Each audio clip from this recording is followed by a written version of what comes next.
I am very honored to be able to introduce Dr. Yuji Sano.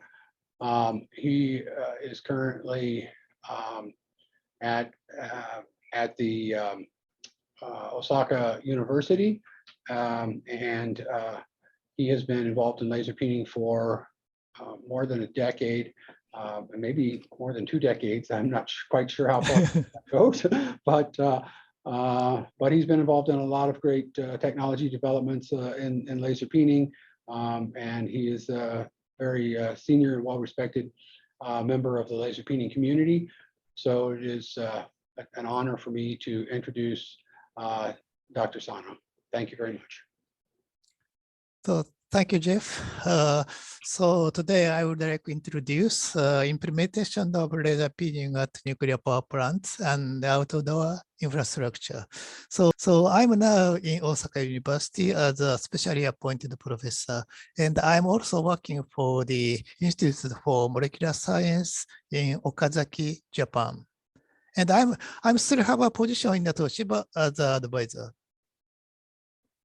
So this is my collaborators. Professor Taira, he's developing a very small, compact, powerful laser. And Professor Sano, he's a specialist of the material evaluation.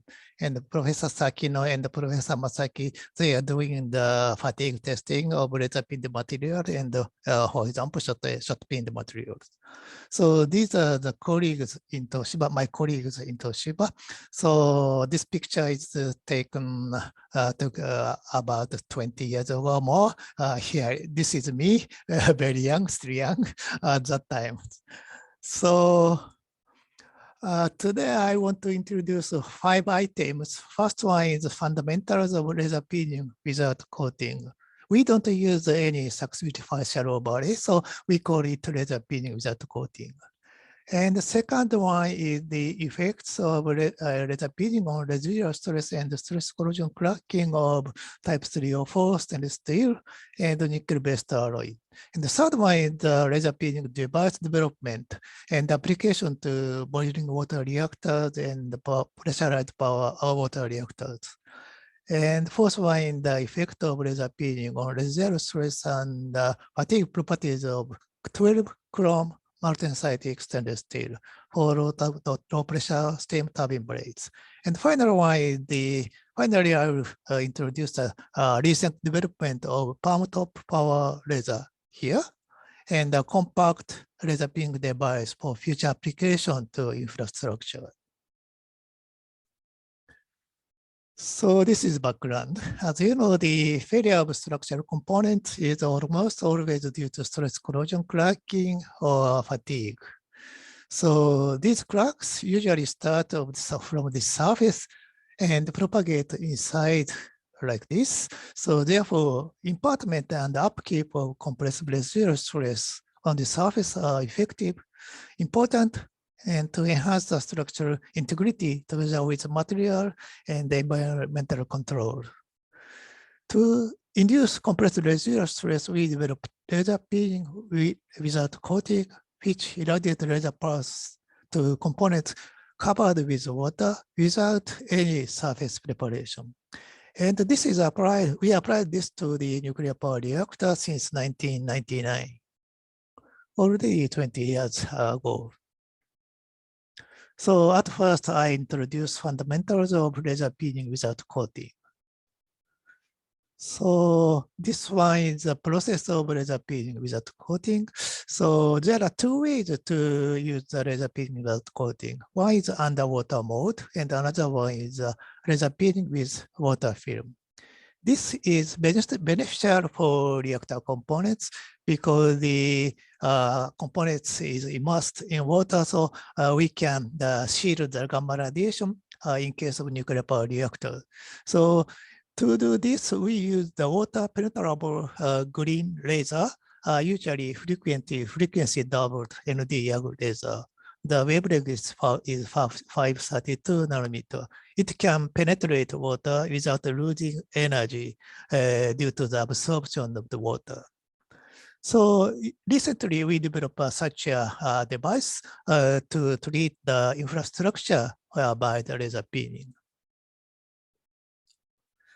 So this one, this view graph shows the effect of water to confine the plasma.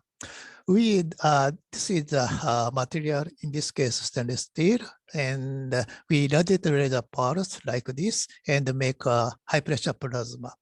It expands very rapidly in air like this. This is the during laser irradiation, and after 10 nanoseconds, after 20 nanoseconds. Anyway, plasma expands very rapidly. However, in water, the inertia of water can confine the plasma in very narrow space, and it can enhance the plasma pressure effectively. And the irradiation condition is 100 millijoule and 5 nanoseconds, focused to the 0.75 millimeter diameter. And then we plotted the data plasma thickness like this and calculated the plasma expansion velocity. In air, the plasma expands very rapidly, 7,000 meters per second. Mach number is about 20. And however, in water, the plasma expands slowly, about 1,500 meters per second. It's equivalent to the sound velocity, sonic velocity in water. And by using this 1D shock equation, we can calculate the plasma pressure. The result is here. So in air, plasma pressure reaches about 70 megapascal. However, less than yield strength of most metals. However, in water, we can get about the 2 gigapascal plasma. So it exceeding the yield strength of the most metals. So we can make a dent on the material by hitting the metal by using with the pulse energy of 100 millijoule in the 5 nanosecond laser pulse. So anyway, we can use laser pulse as a hammer, like a swordsmith or something. So this is a typical setup of the laser peening experiment in Toshiba already 20 years ago or something. So we use such ND laser, and pulse and the wavelength is frequency doubled to 530 nanometer green light, and it delivered by mirrors to inside of the water chamber. And here is the lens and the window, and converged to the about the 1 millimeter or less. And it generates the plasma. It dissociates the water a little bit and generated active oxygen combined with surface, and the color changes from like metallic to black or grayish like this. Anyway, we can get the compression in this area. However, the oxide layer appears about the thickness of about 1 micrometer. And the roughness increases if we irradiate the laser pulse directly on the surface of mirror finished material. The surface roughness increases by about 1 to 2 micrometer in case of SUS304 stainless steel. So it is beneficial for distinguishing where it was treated by laser. However, it increases the roughness a little bit. And then this one is a typical experiment in our lab in Toshiba.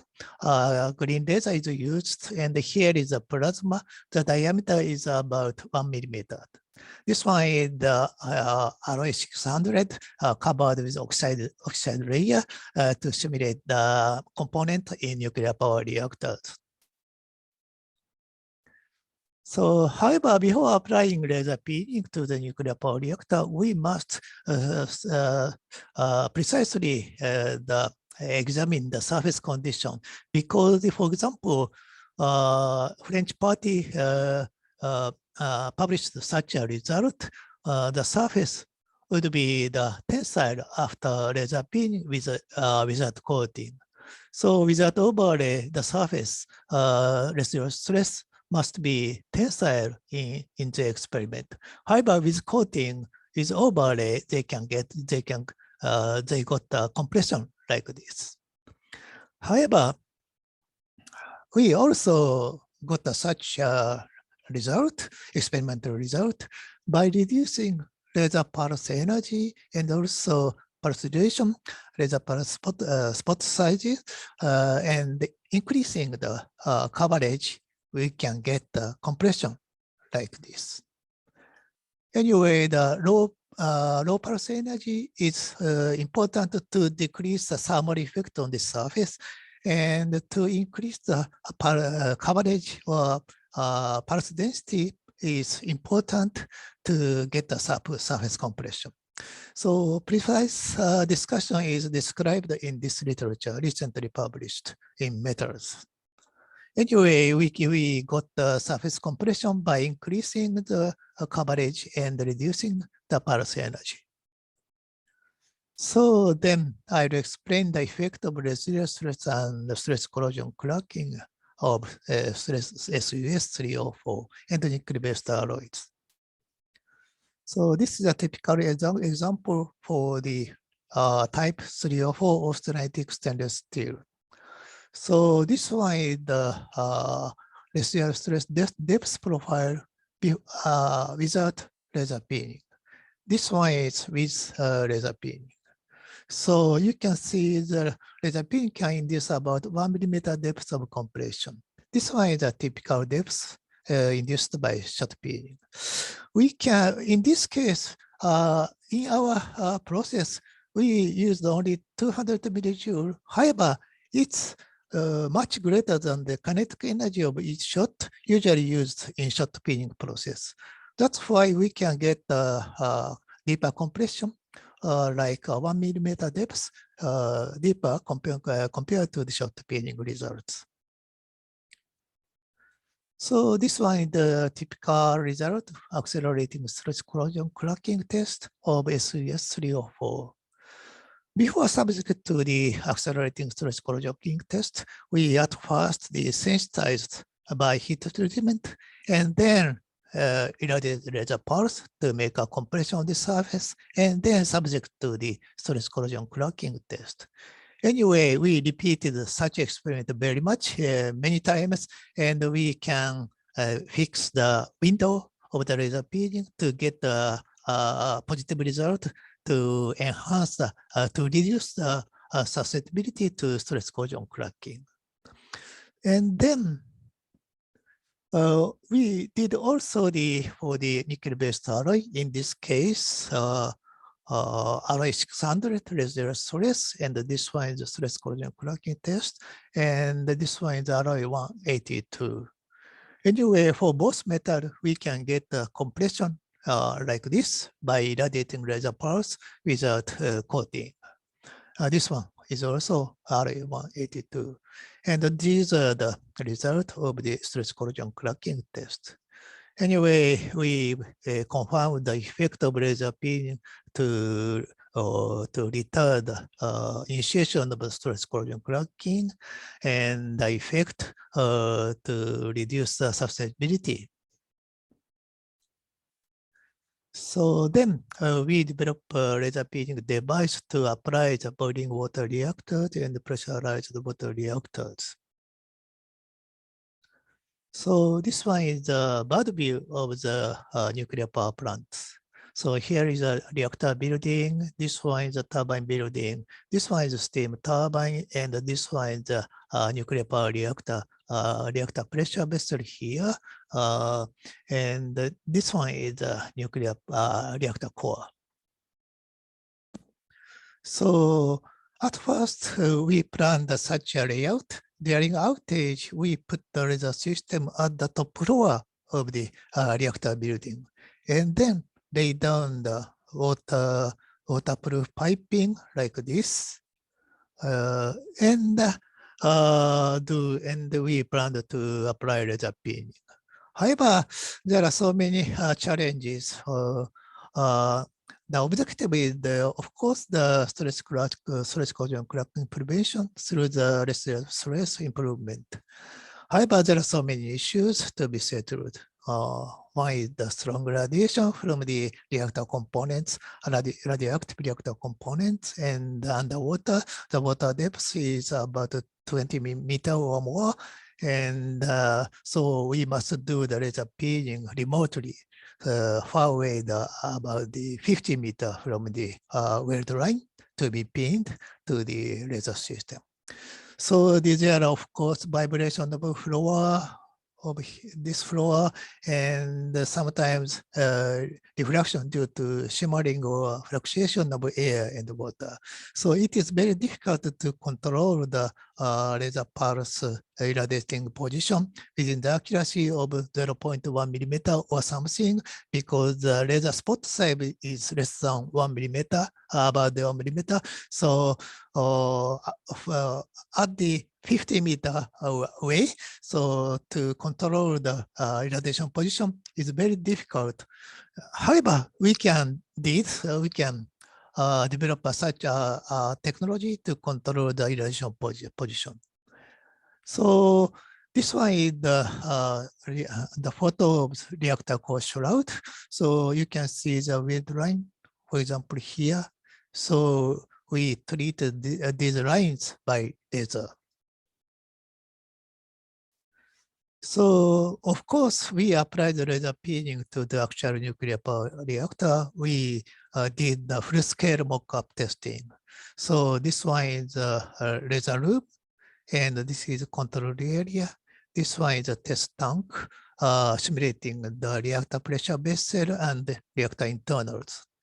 So we simulate everything except for the radioactivity and confirm the effect of the laser peening. Actually, in this, we did the laser peening actually in this test tank, deep to the 20 meter or 30 meter or something. So this is the actual application to the nuclear power reactor. In this case, Hamaoka Unit 1 of Tube Electric Power Company. But in 1999, so more than 20 years ago. At first, we used the 200 millijoule and 120 hertz pulse repetition rate. So this is waterproof piping, and this one is this part. We call it rotating cart. It delivers the laser pulse through along the weld line.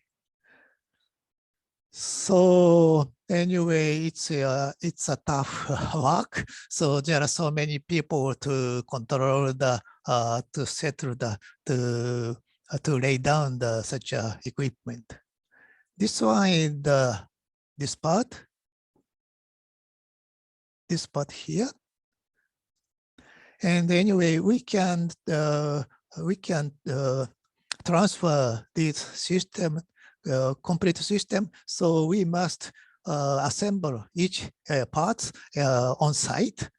So, and before applying, we must do the movement, check the movement or something. And finally, in this case, this one is set to this part.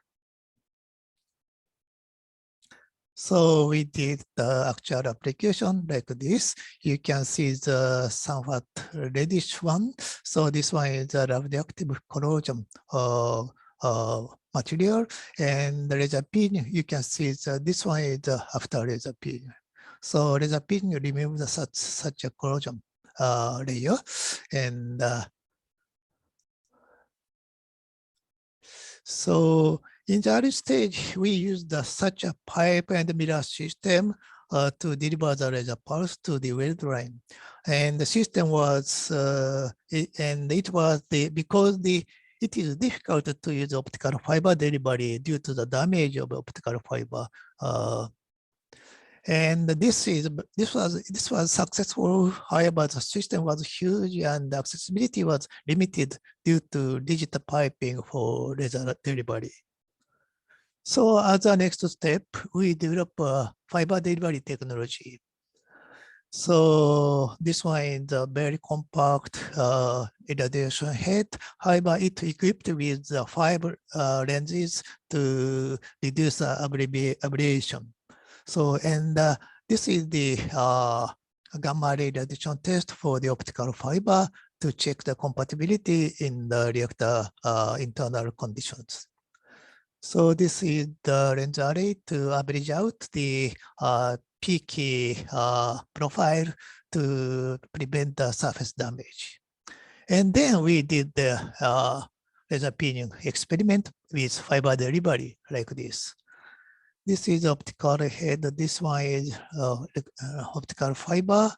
And we pin the material by using the fiber delivery technology. And anyway, we can deliver the 100 millijoule pulse with a fiber, with a single fiber. And we made such design to apply the nuclear power reactor with fiber delivery technology. And however, we reduced the pulse energy from 200 millijoule for mirror delivery to, in this case, 60 or 70 millijoule. However, we increased the pulse repetition rate from 120 to 300 hertz, combined 5 beams of the from the 5 laser unit. And so first application was the reactor bottom part, weldment of this piping.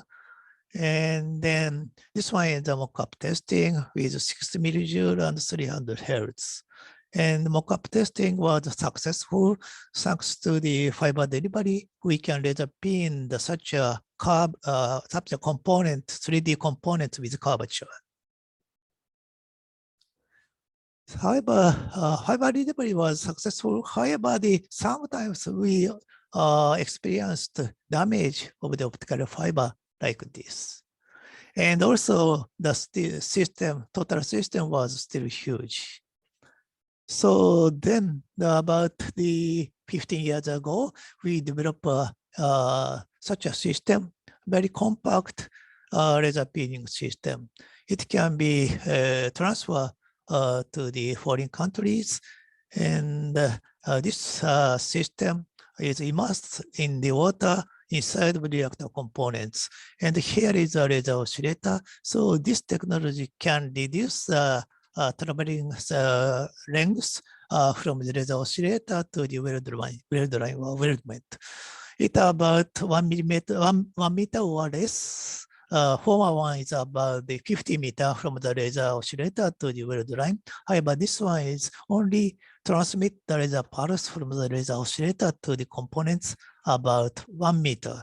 So we can reduce the scattering loss in the optical fiber or damage. We can prevent that. In this case, we don't use the optical fiber, so we don't expect we don't expect the damage of the optical fiber. So we did the experiment like this. So the experiment was successful. And so we developed this technology about 2006 before earthquake in the tragic earthquake in Japan, hitting the Japanese nuclear power plant with the tsunami.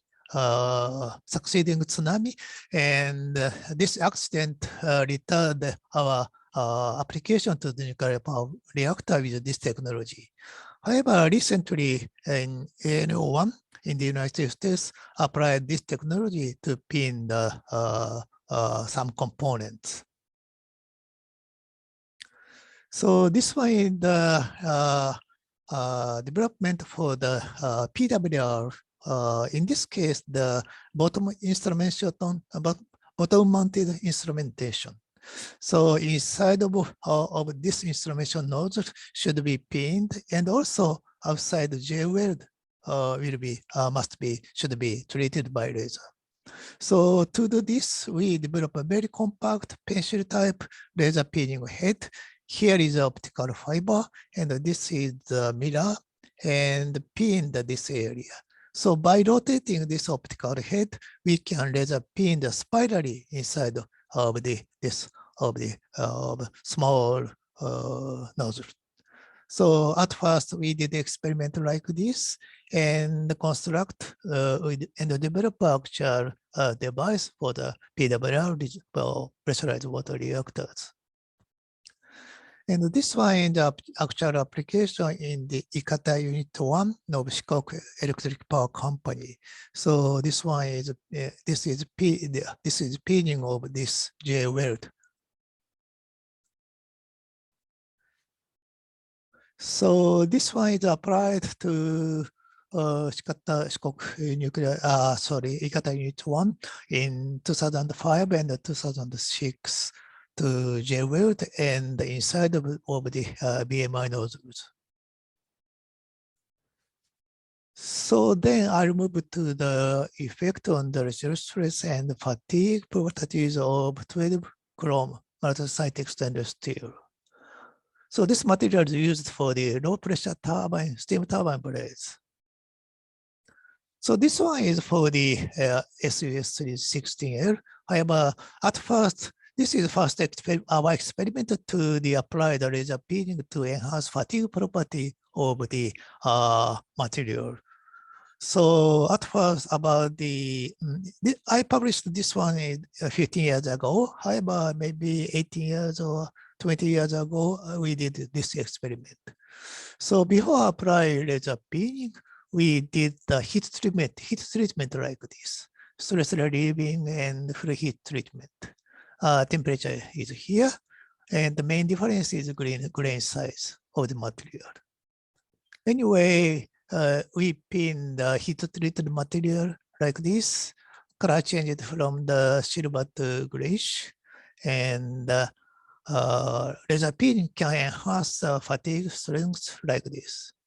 For example, for heat treatment material, the fatigue strength of 200 megapascal is enhanced to up to about 300 megapascal.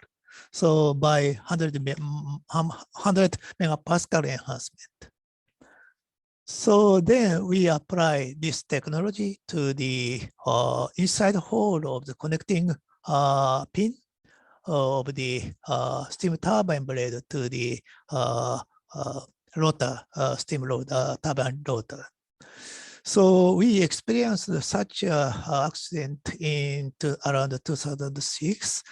Blade dropped out from the turbine, low pressure turbine, due to the large centrifugal force and also the vibration of the turbine. So HCF, high cycle fatigue failure, is a cause to this failure. So at first, we did the basic experiment using the same material, and this is the laser peening condition, 70 millijoule, focused down to 0.7 millimeter, and the pulse density is here. And we measure the residual stress like this, and this white unpeeled material laser peening can induce a compression like this.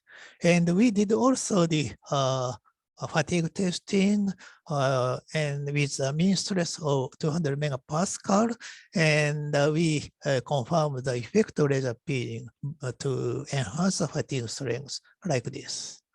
So after confirmation of this effect, we made an actual laser peening system and applied this part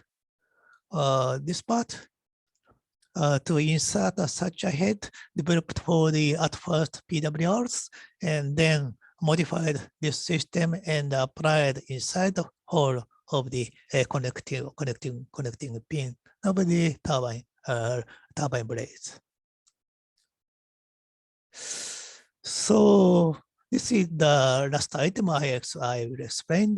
This one is the development of Palmtop Laser and the future application by using such a laser peening device, compact laser peening device.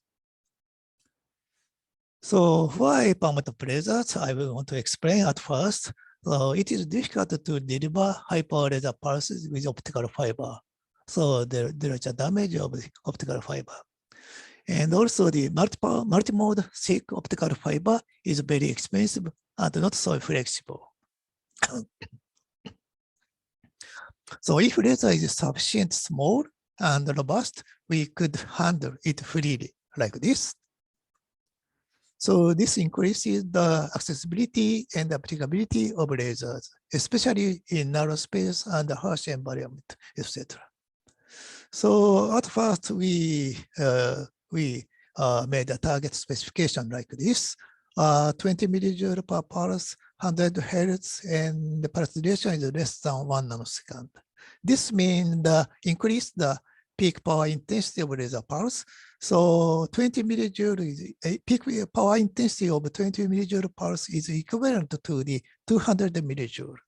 So it has enough, we expect it has enough effect to pin the material.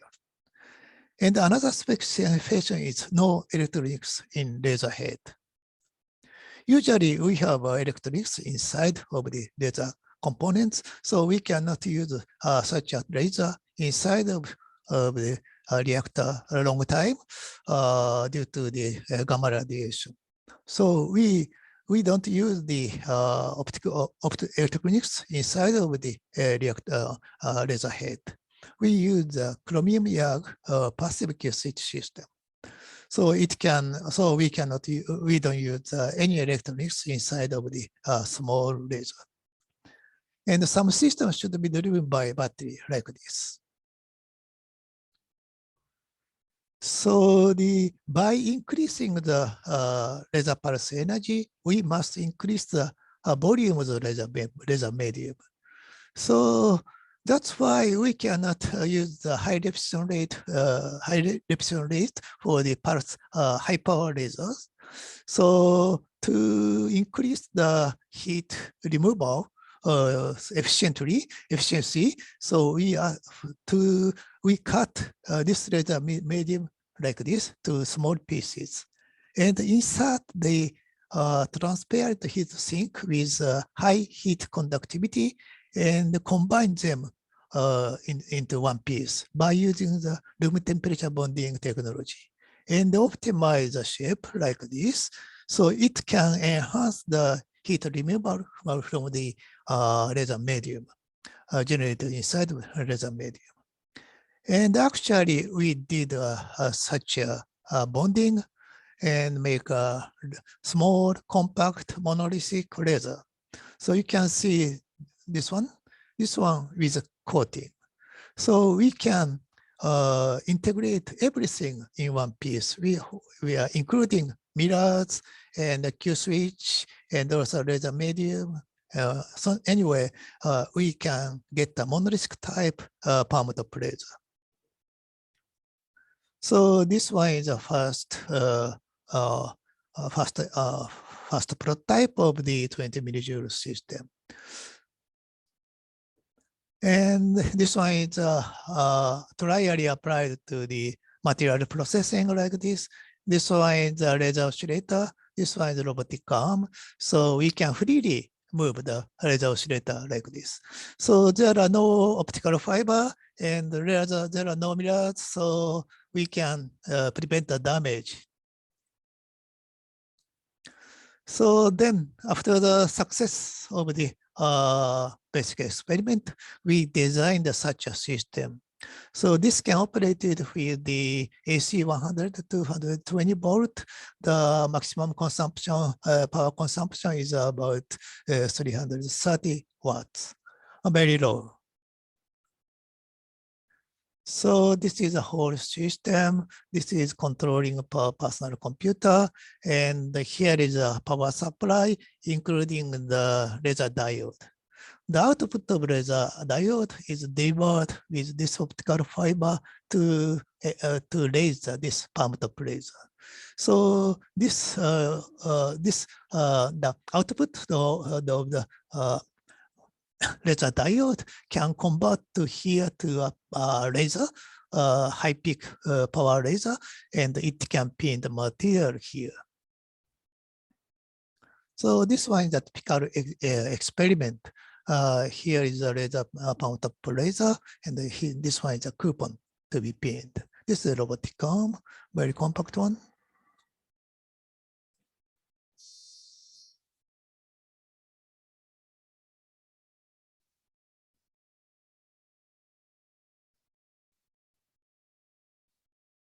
So you can hear the peening noise.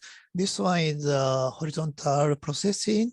Coupon is not immersed in water to simulate the application to infrastructure. So you can see the acrylic fence. It prevents the water spill out or to prevent the surrounding material to get wet by splashing water. So this one is another position. This is a downward processing. In this case, coupon is immersed in water to prevent water splashing. And also it can reduce the peening noise. So this one is the effect of laser peening with a very small compact laser. This one is without laser peening. This one is after laser peening with pulse density of 100 pulse per square millimeter, and this one is 1600 pulses per square millimeter. Anyway, we can get the compression to the depth of about 0.3 or 0.5 millimeters by using 7.7 millijoule pulse energy. Such a small energy can induce about 0.3 or 0.5 millimeter depth for the A7075 aluminum alloy. So this one, and then we further reduced the pulse energy to 1.7 millijoule, very small compared to the conventional usual current laser peening system. Anyway, by using 1.7 millijoule, we can get compression depth to about 0.25 millimeter in case of A7075 aluminum alloy. And this one is the fatigue test result. Laser peening was made with the 1.7 millijoule. And so this one is the unpinned material. This is the pinned material. Laser peening enhanced stress, the fatigue strength by about 100 megapascal and prolonged fatigue life by 2 orders of magnitude, like this. Anyway, the 1.7 millijoule laser peening is very effective to enhance the fatigue properties of A7075. So then this one is the application to the high strength steel, HT780. Here is a laser, this one is a weldment, this one is a robot arm. So we pin the material HT780 weldment like this.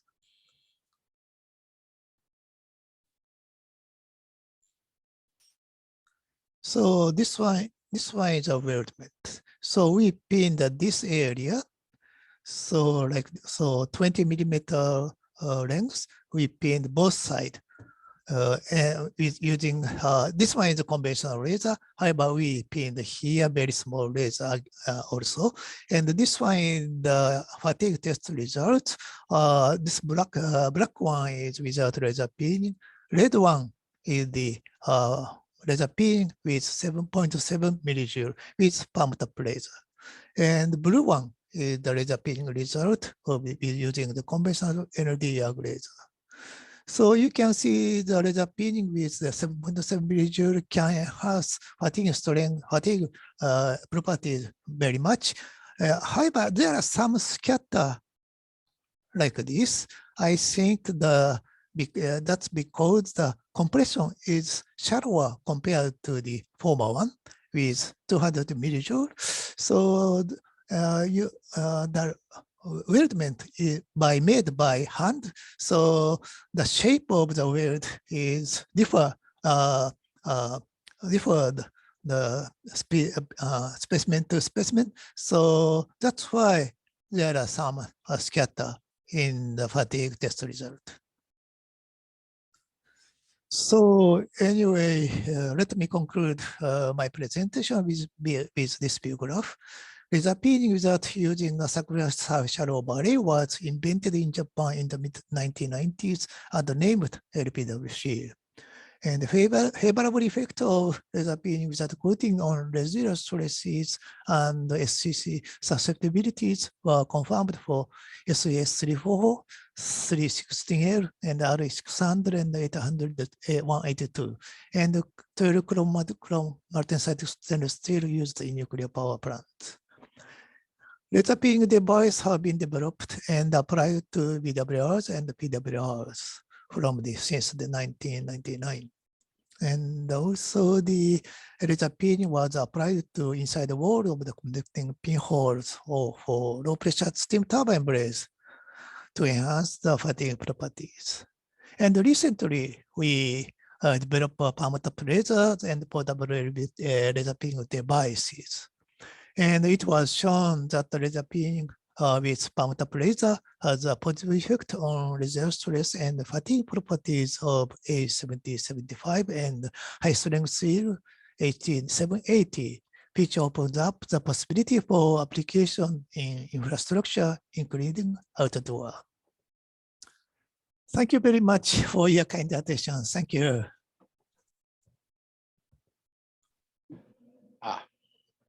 So thank you, Dr. Sano. That was a very interesting conversation. My camera did not come on. My camera is not coming on, but in any case, I want to open the floor to questions. We have three questions. Oh, there I am. We have 3 questions that came in, and then if we have time, I'll ask another one. So question 1 has to do with the nuclear laser peening that was done at AN01. If you can comment on it, just a question of how much energy was that laser, or energy or repetition rate. I know the wavelength was 1053, but what about the energy and the pulse rate, if you are able to comment on that? Sorry, I don't know, because at that time I left from the Toshiba. I was in the Japanese government at that time. Okay. So in Japan we have a restriction to use the laser peening, the laser peening window of the energy. However, I don't know what is in the United States. Okay. Sorry, okay. I couldn't understand reply this question. That's okay. No problem. I wasn't sure you would be allowed to anyway, but. The other one also has the next one also has to do with yes. with just general the laser peening of nuclear reactors in Japan. I know that you've done Japan has done a lot. Toshiba has done a lot of work in laser peening reactors.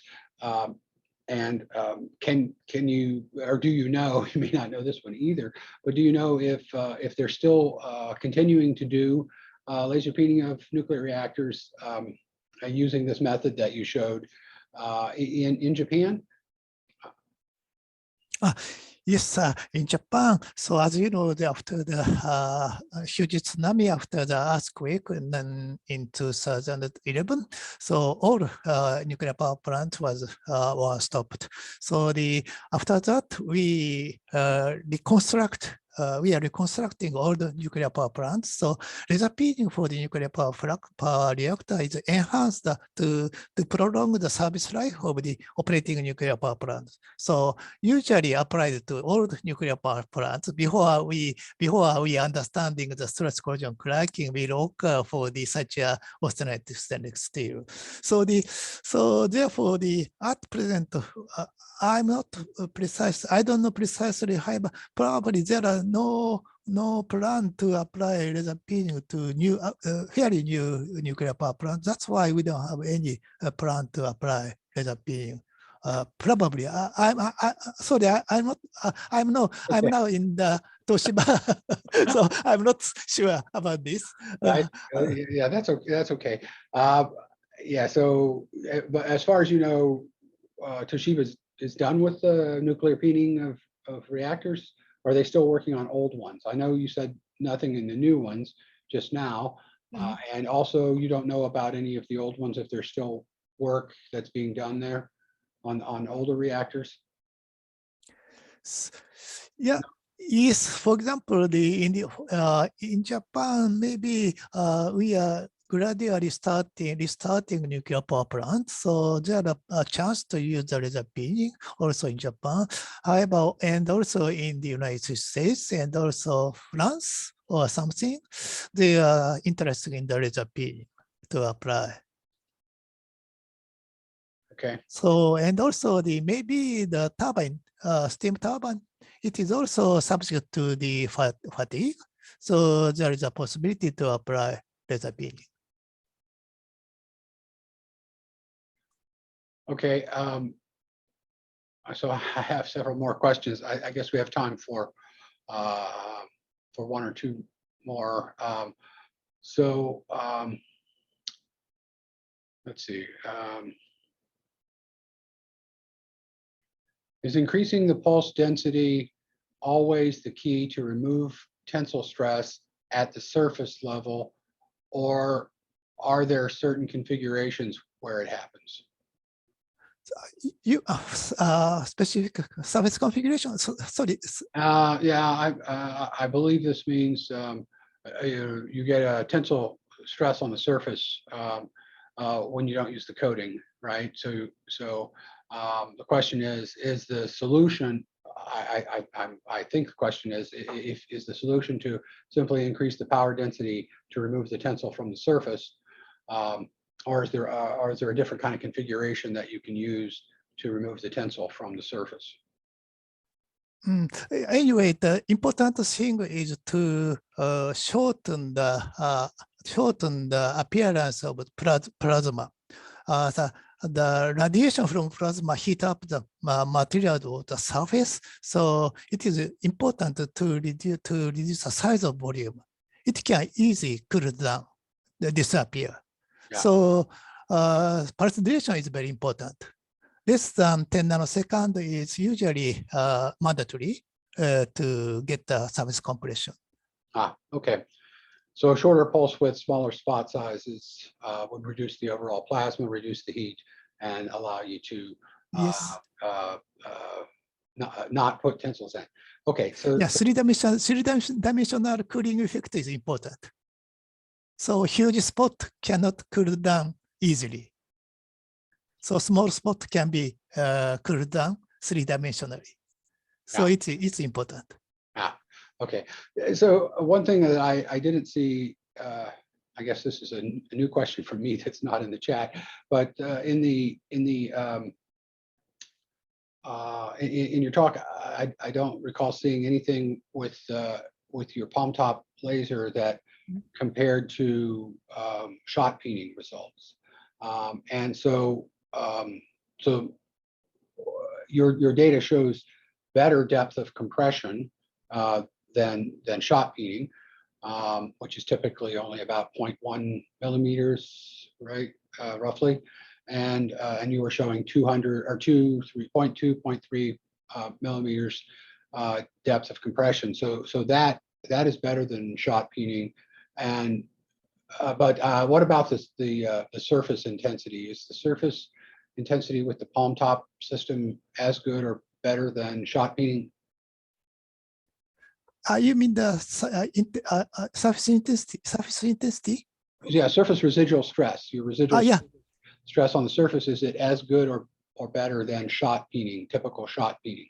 I'm not sure about the surface result of the like this. So in this case, we use 1.7 millijoule per energy, and the surface compression is about, in this case, 200. In this case, about 300 or 400 for the A7075. So I think it is enough to as a compression. Yeah, obviously you're getting good fatigue results with this, so that's all very good. Our time is up, but let me see if I can squeeze in one more question here. Arif Malik is asking, as the energy and pulse width are continually reduced to be smaller and smaller to maintain the same peak power density, do you anticipate any issues that you have not already revealed? Yes, it takes time. So because so we must increase the pulse repetition rate or a multiple laser or something. So we must reduce the processing time. However, in case of infrastructure, we can estimate where is the weakest point. So we only irradiate the pulse such a point. For example, weldment or something. So however, for example, the forming is difficult. Forming, you've been everywhere on the components. So that's why we only use this system, maybe to the infrastructure or something, stress concentration point. Okay, well, I really appreciate your time and your presentation.